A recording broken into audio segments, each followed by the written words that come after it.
Well, you were right, Anime Koala, and many more. Also, I had a slight suspicions, but I didn't talk about this in my review last time, because I don't think I really thought of it back then. But the narrator has finally revealed herself in the story. The only question is, will she keep on breaking the fourth wall in the story? In fact, who is this mysterious narrator? She once said, "Soon you will know more about who I am," and indeed that time is now. The Angry Anime Fan, the Spare Reviewer. This is Eden Zero, chapter 44. And well, what can we say about it? It's I wouldn't say it's actually a filler one, but it's a warm-up for everything else. First off, a cute cover page. Pino in a cheerleading outfit. We're introduced back to Xiaomei, who asks us if we enjoy the detailed arc. And she even says, "Do you not think what part was sadistic?" Well, here's actually kind of funny. I think some haters were saying it wasn't sadistic enough, but she is actually pointing out something, which is basically Hiromashima also saying to us that there are some things that are sadistic that others do not think like. I mean, to me it was a sadistic arc. Playing with our hearts that Homura was a traitor, Yamalov the murderer, then Spider, and finally Hermit's tragic past. I mean, everything there, that was sadistic. So everyone has a different things. And she talks that has now joined it, and they are now going to mill them, a plan where time stands still. What a sort of adventure, a witch, and who is this legendary? But then she detects she has friends, because even she has visitors now and again. Because this has been Xiaomei, the narrator of the story. And yes, in case you haven't figured it out yet, she is the Time Oracle. Which is why she can break the fourth wall. For her, time is nothing. She can see the past and the future. Therefore it makes sense that she is the narrator of the story. Or maybe she is not narrating what is going to happen, what is happening, and telling that to a future generation. Remember, she said, "We will know soon on who she is." Well, we'll get to that part in a second. The rest of this is mostly as comedy filler, although I have to say I don't mind it. It's time for Homura to do that payment that Wise said about going in a bunny outfit. And they get, when we see for the first time really how the dress factory really works. And Shiki want Rebecca to try this kind of outfit, but she says not less. Although the thing is that Shiki is supposed to be a chaste hero, but the fact that Pino says "I detect lust" makes me wonder that maybe he does have a lusting side. It's just that he doesn't know what it is. Either way, how it works is that they're sitting on a, well, not a pedestal, a thing, yeah, that may take their measurements and everything. And later on they can create simulations of what outfits are, including revealing bunny youth outfits as well as the bunny outfits that was famous from Fairy Tail.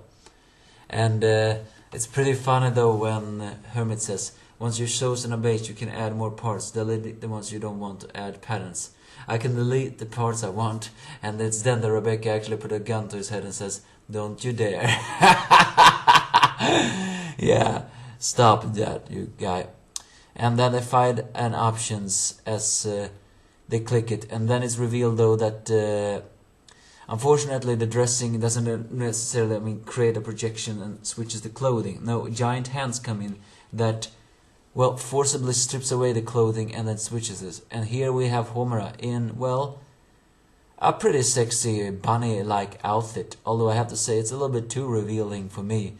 But I guess that's what it is. I mean, granted, her previous outfit wasn't exactly that modest either.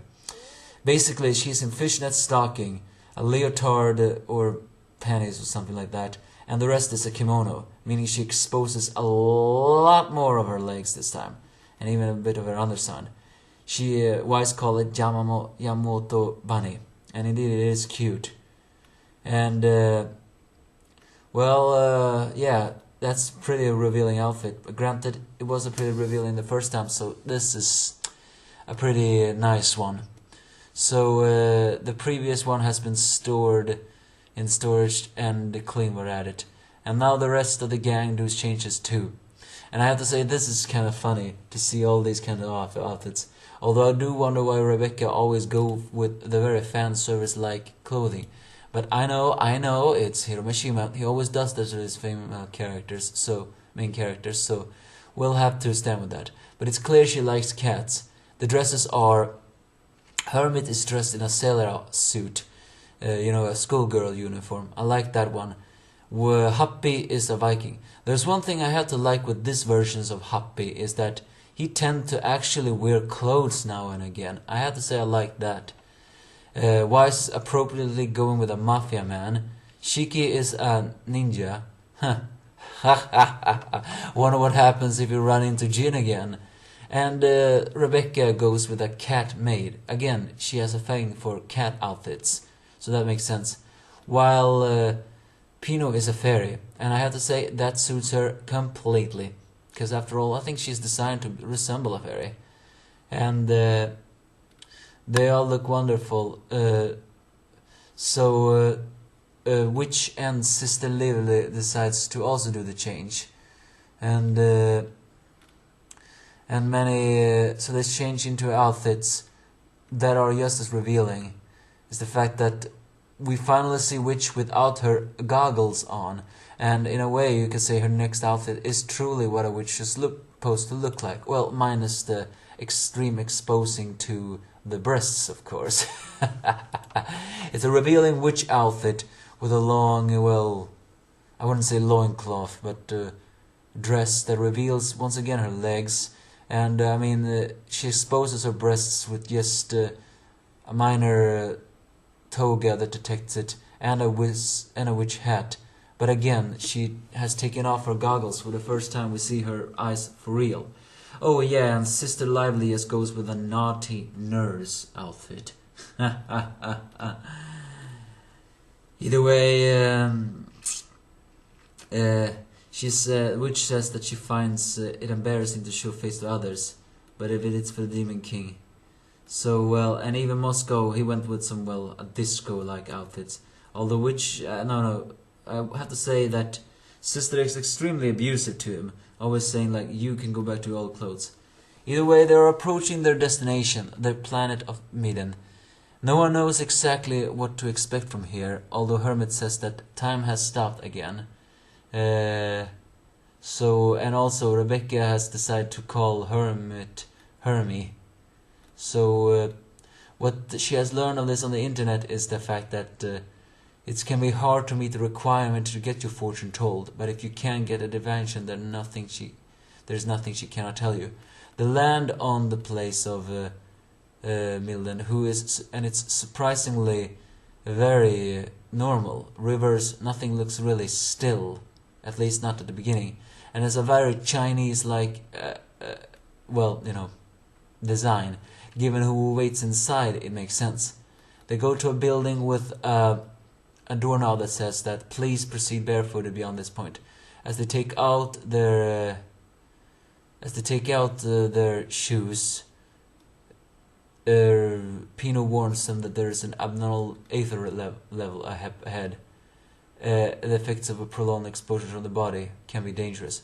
As they open the gate, they suddenly find themselves into the space water, and Xiaomei appears, saying, "How many years has it been since I had visitors?